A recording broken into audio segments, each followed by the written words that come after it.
ഗ്രാമത്തിലെ ചെറിയ വീട്ടുമുറ്റത്തുള്ള തുളസിത്തറയും പറമ്പിലെ മരങ്ങളും അയൽക്കാരുടെ വിളിയുമൊക്കെയായിരുന്നു ഈ അമ്മയുടെ ലോകം. എന്നാൽ മക്കൾ നഗരത്തിൽ ജീവിതം ആരംഭിച്ചപ്പോൾ അവർ പറഞ്ഞു, "അമ്മേ, ഇനി ഒറ്റയ്ക്ക് കഴിയണ്ട. ഞങ്ങളുടെ കൂടെ സിറ്റിയിൽ വരണം." അമ്മയുടെ മനസ്സിന് ഗ്രാമം വിട്ടുപോകാൻ തോന്നിയില്ല. എന്നാൽ മക്കളുടെ വാശിക്ക് വഴങ്ങി അമ്മ നഗരത്തിലേക്ക് പോയി. അവിടെ വലിയ വീട്, സൗകര്യങ്ങൾ, വിലപിടിപ്പുള്ള സാധനങ്ങൾ എല്ലാം ഉണ്ടായിരുന്നു. പക്ഷേ അമ്മയ്ക്ക് അവിടം വല്ലാതെ വീർപ്പുമുട്ടലായി തോന്നി. താൻ ഇപ്പോൾ കൂട്ടിലടച്ച കിളിയെപ്പോലെയാണെന്ന് അമ്മയ്ക്ക് തോന്നി. ഓരോ രാവിലും അമ്മ ജനാലക്കൽ ഇരുന്നു കണ്ണീരോടെ വിചാരിക്കും, "എന്റെ വീടൊക്കെ ഇപ്പോ എങ്ങനെയുണ്ടാവും? അയൽക്കാരുടെ ശബ്ദം കേൾക്കാതെ എത്ര ശൂന്യമാണ് ഈ ജീവിതം." ദിവസങ്ങൾ കടന്നുപോയി. അമ്മ മാനസികമായി തളർന്നു.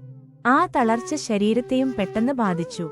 അമ്മയുടെ ആരോഗ്യം ക്ഷയിച്ചു തുടങ്ങി. ഒരു രാത്രിയിൽ മക്കളുടെ കൈപിടിച്ച് അമ്മ പറഞ്ഞു, "എനിക്ക് എന്റെ വീട് കാണണം. അതിന്റെ മുറ്റത്തൊന്ന് നടക്കണം. പക്ഷികളുടെ പാട്ട് കേട്ടിട്ട് ഗ്രാമത്തിന്റെ കാറ്റിൽ ഒരിക്കൽ കൂടി ശ്വാസമെടുക്കണം." ആ വാക്കുകൾ പൂർത്തിയാക്കും മുമ്പ് തന്നെ അമ്മയുടെ കണ്ണുകൾ അടഞ്ഞു. അമ്മയുടെ അവസാന ശ്വാസം സ്വന്തം വീടിന്റെയും മണ്ണിന്റെയും ഓർമ്മകളിൽ ചേർന്ന് മാഞ്ഞുപോയി. കഥ ഇഷ്ടമായെങ്കിൽ ലൈക്ക് ചെയ്യൂ. കൂടുതൽ കഥകൾക്കായി സബ്സ്ക്രൈബ് ചെയ്യൂ.